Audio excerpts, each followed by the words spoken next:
মাজে মাজে আপোনালোকে দেখে যে আমাৰ অফিচাৰবিলাক দুই এজনৰ ঘৰত পুলিচ যায় 1 কোটি 2 কোটি টকা ধৰিও লৈ আহে আৰু দুই এজনে টকা লওঁতে ধৰোতে তেওঁলোক গ্ৰেপ্তাৰো হয় আজিকালি সেইকাৰণে টকা নগদ নলয় গুগল পেত লৈ লয় কিন্তু তেওঁলোকে বুজি নাপায় যে গুগল পেত ললে বেছি প্ৰমাণ হৈ থাকে টকাটো নিজৰ একাউণ্টতে যায় আৰু গুগল পেত টকা ললে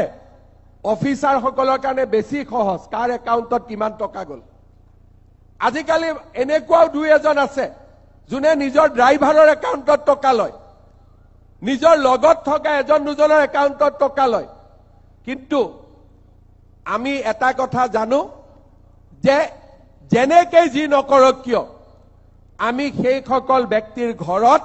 এদিন নহয় এদিন আমি উপস্থিত হমেই কাৰণ আমি অসমত এই ধৰণৰ টকা পইচাৰ খেলা আমি শেষ কৰিব খুজিছো